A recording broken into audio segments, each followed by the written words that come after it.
Bienvenue à ces messagers chez vous. Bonjour, bonsoir, shalom, tout dépend à l'heure que vous nous suivez.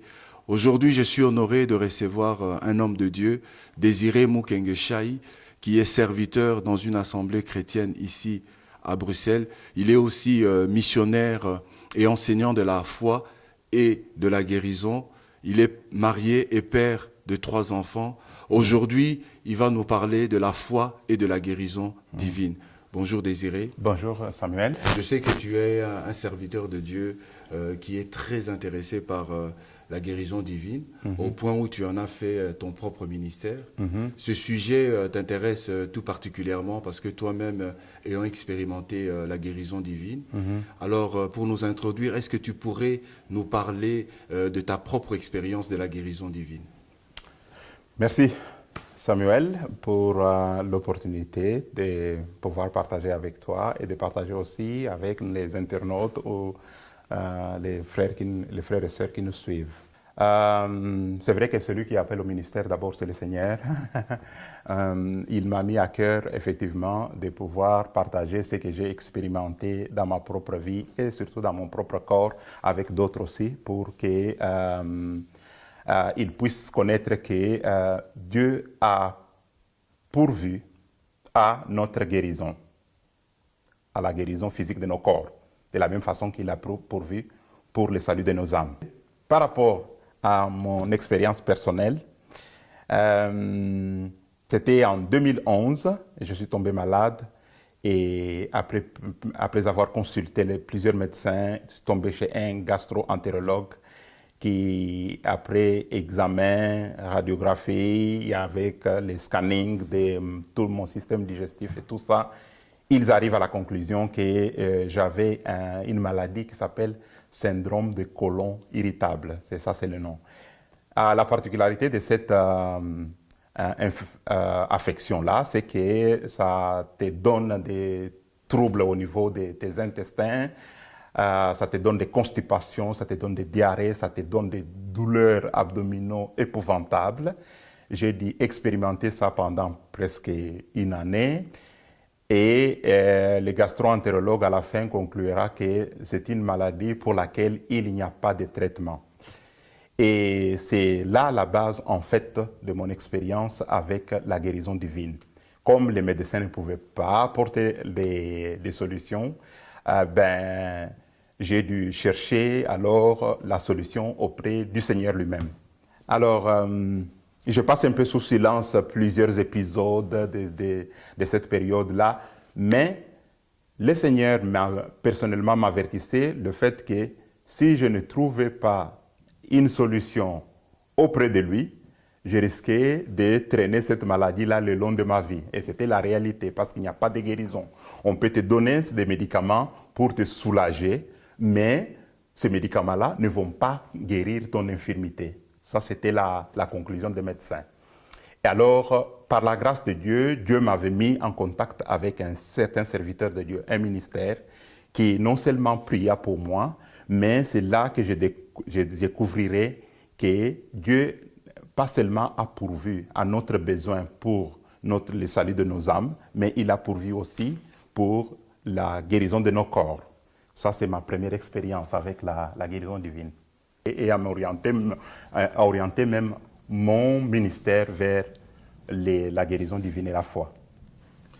Alors, si j'ai bien compris, donc, toi-même, tu as expérimenté la guérison divine et c'est ce qui t'a poussé à commencer à prier pour les malades, à en faire en fait un ministère. Oui. Alors, Ouais. si j'ai bien compris, la maladie dont tu souffrais, c'était le syndrome du côlon irritable. Ah. Alors, tu as été guéri finalement de ce syndrome du côlon irritable. J'ai été guéri complètement. Aujourd'hui, ça n'existe plus. Je n'ai plus de problème de constipation, ni de diarrhée, ni de tous ces troubles-là. Ils sont partis depuis au moins 3 ou 4 ans maintenant. Alors, et ils ne sont plus jamais revenus. Alors, la question que j'aimerais te poser pour continuer sur ce sujet, sur la guérison, la foi et la guérison, quelles sont les étapes qui sont nécessaires pour recevoir une guérison? Parce que si tu as été guéri du syndrome du côlon irritable, c'est qu'il y a eu des étapes qui t'ont amené jusqu'à à expérimenter, à vivre cette guérison. Est-ce que tu peux nous donner les différentes étapes qui aboutissent à la guérison divine? Ok. D'abord, pour moi, l'élément le plus important par rapport à la guérison divine, c'est d'abord notre compréhension de la vérité de Dieu par rapport à la guérison. En fait, C'est-à-dire? Parce que les promesses qui concernent la guérison de Dieu par rapport à notre corps sont là dans les Écritures, de la même manière qu'il y a les promesses de Dieu qui concernent par exemple le salut de nos âmes.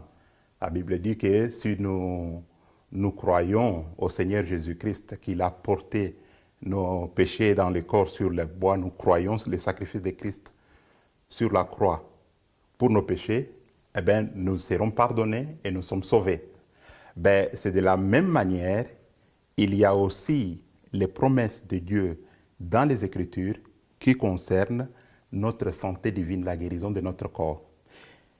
Une des réalités, ou plutôt des vérités, que j'ai découvert dans l'Écriture par rapport à la guérison divine, c'est qu'il semble comme si quand Dieu parle du salut de notre âme, il parle en même temps de la guérison de notre corps. Vous trouverez cela dans le psaume 103, par exemple, tout le monde connaît comment David disait bénis l'Éternel, ô mon âme, c'est lui qui pardonne toutes tes iniquités et qui guérit toutes tes maladies. On dirait que les deux vont ensemble.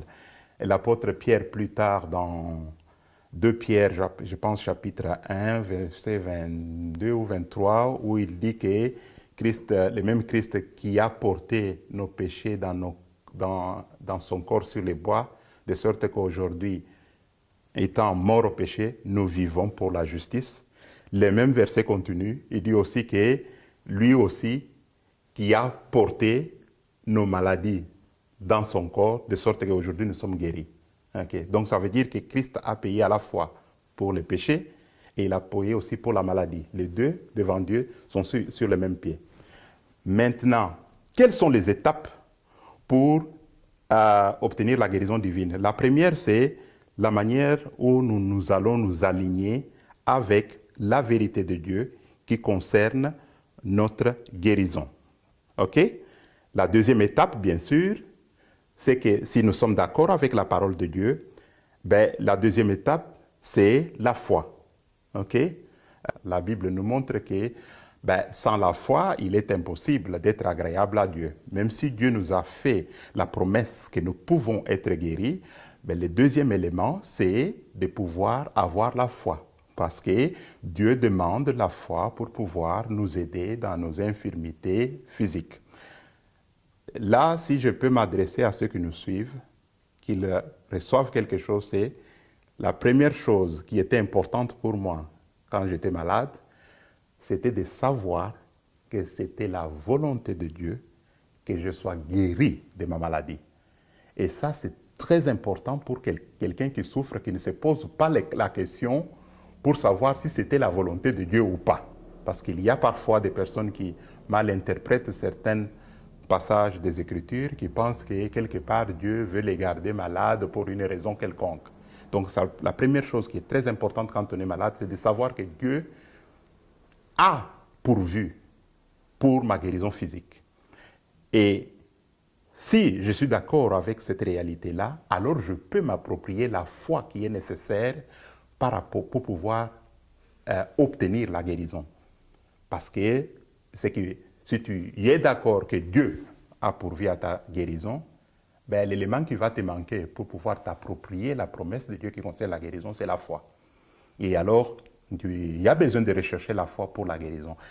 L'autre élément qui est très important aussi, et qui est une étape essentielle dans l'obtention de la guérison divine, c'est bien sûr la puissance de Dieu. On voit que Jésus, le Seigneur lui-même, quand la première fois qu'il veut envoyer ses disciples, on peut le lire dans Luc chapitre 9, par exemple, il veut envoyer ses disciples aux endroits où ils ne pouvaient pas y aller. Qu'est-ce qu'il donne à ses disciples? Il leur donne l'autorité et la puissance de Dieu à la fois pour guérir les maladies, guérir ceux qui sont malades et aussi chasser les démons. Donc là, ça nous montre une vérité qui est essentielle, c'est que parfois, dans certains cas ou certaines maladies, exigent que la puissance de Dieu soit présente pour que la personne puisse être guérie. Donc être à la bonne place où il y a la puissance de Dieu et avoir la foi et croire que Dieu veut ma guérison sont trois éléments essentiels pour moi pour s'approprier la guérison divine. Alors j'ai bien compris que, en fait, pour expérimenter la guérison, il faut respecter ces étapes. Hein. Ouais. Donc il faut d'abord connaître la parole de Dieu, savoir que c'est dans la pensée de Dieu que l'on soit guéri, que l'on soit en bonne santé, avoir la foi, mais aussi être dans un bon environnement où la puissance de Dieu pourrait se manifester pour recevoir sa guérison. Oui, c'est exactement Alors, ça. quid de la question guérison naturelle par les médecins et les sciences versus guérison divine? Ok. Alors, mon témoignage personnel est celui-ci. Si tu es malade dans ton corps, la première chose que je dis même parfois aux personnes qui demandent, qui veulent la prière de guérison, c'est de dire, ton pasteur ou moi, je ne suis pas médecin. Si quelqu'un me dit, j'ai mal à l'estomac, par exemple, je ne peux pas dire, ce mal à l'estomac-là, est-ce que c'est l'estomac, est-ce que c'est l'intestin, est-ce que c'est le foie, est-ce que c'est le pancréas, ou c'est quelle partie du corps qui est malade? Je ne sais pas le dire. Qui peut te dire ça? C'est le médecin. Donc ça veut dire que si tu es malade dans ton corps, la première étape, va trouver le médecin qui te dise quelle est la maladie dont tu souffres. OK? Ça, c'est la première chose. La deuxième chose, supposons que la maladie dont tu souffres, les médecins te proposent une solution qui est disponible, comme suis un certain traitement et la maladie va partir. Ben, tu suis le traitement. Si ça commence à dépasser les cadres de médecins, que les médecins n'y arrivent pas, alors tu as le grand Dieu. En disant cela, je ne vais pas minimiser l'importance que nous avons de pouvoir nous appuyer sur la parole de Dieu, nous appuyer sur Dieu lui-même pour notre guérison physique. Je ne minimise pas cela. Mais, comme je l'ai dit au départ, l'élément essentiel dans la guérison divine, c'est la foi. OK? Et si ta foi te permet en ce moment-là de pouvoir réclamer, expérimenter la guérison divine dans ton corps sans passer par les médecins, applique-la. Mais supposons que tu n'as pas la foi nécessaire pour t'approprier la guérison divine, pour des raisons qu'on pourrait invoquer plus tard, mais alors tourne-toi vers la médecine. Ce n'est pas un manque de foi que de dire que tu es malade, ben, tu as été voir le médecin t'a prescrit ça et tu l'as pris. Non. Le cas dont j'ai parlé moi-même a été un cas qui a dépassé les médecins. C'est par là que mon expérience a commencé. Donc, j'ai été malade, un cas qui dépassait la médecine. La médecine ne pouvait pas intervenir et le Dieu Tout-Puissant, par sa puissance, est intervenu et la maladie est partie. OK? Mais Dieu ne m'a pas reproché pourquoi est-ce que tu es allé d'abord voir les médecins et tu n'es pas venu vers moi. Dieu ne fait pas cela. Vous voyez? Et donc, quelle est guérison divine versus médecine? Ça dépend du contexte. Si le contexte est que tu dois aller voir le médecin, va trouver le médecin, écoute ce que le médecin te dit. Et si ça dépasse les médecins, alors tourne-toi vers le Dieu Tout-Puissant. Tourne-toi vers la parole de Dieu. Viens dans le contexte où il y a la puissance de Dieu qui agit et qu'on puisse prier pour te délivrer de ta maladie. Mais bien évidemment, vous aurez compris, nos amis internautes et nos amis téléspectateurs, que si le médecin peut vous aider pour votre guérison, ben, vaut mieux se tourner vers les médecins. Mais lorsque les médecins sont limités, ben, c'est à ce moment-là qu'il faut invoquer le nom du Seigneur pour que le Seigneur puisse vous guérir. Amen. Ouais.